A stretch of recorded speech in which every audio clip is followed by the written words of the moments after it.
दोस्तों, रसोई के राज में आपका स्वागत है। मैं यश हूं और आज हम रोटी पिज़्ज़ा बनाना सीखेंगे। ऐसा माना जाता है कि भारतवर्ष में करीब 40% फूड जो है वो वेस्ट हो जाता है किसी न किसी तरीके से, और एक तरफ लाखों लोग भूखे सोते हैं और जनरली हम बची हुई रोटियों को फेंक देते हैं। तो हमारे पास रात में कुछ रोटियां बच गई थी, तो सुबह सुबह हम नाश्ते में उसका पिज़्ज़ा बना लेंगे। तो आप भी इस रेसिपी को देखें और एक क्रंची रोटी पिज़्ज़ा बनाना सीखें। ये बहुत ही आसान है और जल्दी बन जाता है। तो उससे पहले दोस्तों, अगर आप मेरे चैनल से अभी जुड़े हैं तो आपका जुड़ने के लिए धन्यवाद। आपको देखिए नीचे सब्सक्राइब का बटन दिख रहा होगा, घंटी का बटन आप दबा के आप प्लीज़ मेरे चैनल से सब्सक्राइब कर लीजिए। ये बहुत ही आसान है। तो चलिए रोटी पिज़्ज़ा बनाने के प्रोसेस में चलते हैं। तो सबसे पहले हम पिज़्ज़ा पे टॉपिंग लगाने के लिए जो सब्जियां होती हैं उनको हम फ्राई कर लेंगे, भून लेंगे। तो उसकी रोटी जो है वो पतला होता है और सब्ज़ी अगर आप ऐसे ही डाल देंगे एज अ टॉपिंग तो वो पकेगा नहीं। तो हमें सब्जियों को प्री कुक कर लेना है, पहले ही भून लेना है।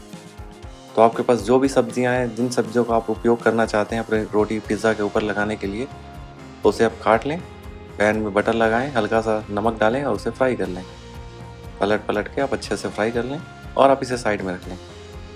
तो चलिए रोटी पिज़्ज़ा बनाने के दूसरे स्टेज में चलते हैं। हमने पैन में फिर से बटर लगाया।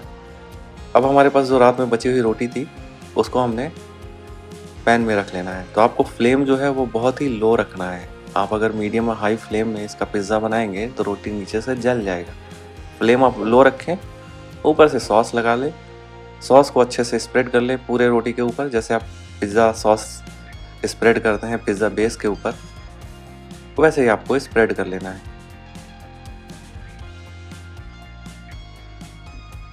अब हम इसके ऊपर से चीज़ स्प्रेड करेंगे। तो यहाँ पे आप कोई सा भी चीज़ इस्तेमाल कर सकते हैं, आपके पास जो भी चीज़ उपलब्ध है। ज़रूरी नहीं है कि मोज़रेला चीज़ का ही उपयोग करें जो जनरली पिज़्ज़ा में पड़ता है। तो जो भी चीज़ आपके पास अवेलेबल है उसे ग्रेट करके आप उसे स्प्रेड कर लें अपने रोटी के ऊपर। इसके बाद जो हमने सब्जियां भुनी थी वो एज अ टॉपिंग इसके ऊपर लगा लेनी है। तो देखिए हमने टमाटर, शिमला मिर्च, खीरा, मशरूम और कुछ ऑलिव्स के पीसेस लगा लिए हैं एज अ टॉपिंग। अब रोटी तो आपका नीचे से सिक गया है, ऊपर से सीखेगा नहीं। तो ऊपर से सीखने के लिए और चीज़ भी अच्छे से मेल्ट जाए, उसके लिए हमने तवा को एक दूसरे फ्लेम में अच्छे से गर्म कर लिया था। उसको उल्टा करके हम रोटी के ऊपर ऐसे ढक देंगे एज अ कवर। इससे क्या है, आपका चीज़ भी मेल्ट हो जाएगा और ऊपर से भी ये थोड़ा सिक जाएगा, क्रंची बन जाएगा। तो आप देख रहे होंगे चीज़ हमारा मेल्ट हो गया है। 2 बार हम ऐसे ही करेंगे, तवा दूसरे फ्लेम में गर्म करेंगे, उल्टा करके रोटी के ऊपर रख देंगे। बहुत ही आसान है और हमारा रोटी पिज़्ज़ा तैयार हो जाएगा। है ना आसान, जल्दी बन जाता है, पिज़्ज़ा का मज़ा भी आएगा। और इस रोटी पिज़्ज़ा को मैं इटालियन और इंडियन फ्यूज़न मानता हूँ। इसमें पिज़्ज़ा का बेहतरीन स्वाद है और इंडियन रोटी का टेस्ट है।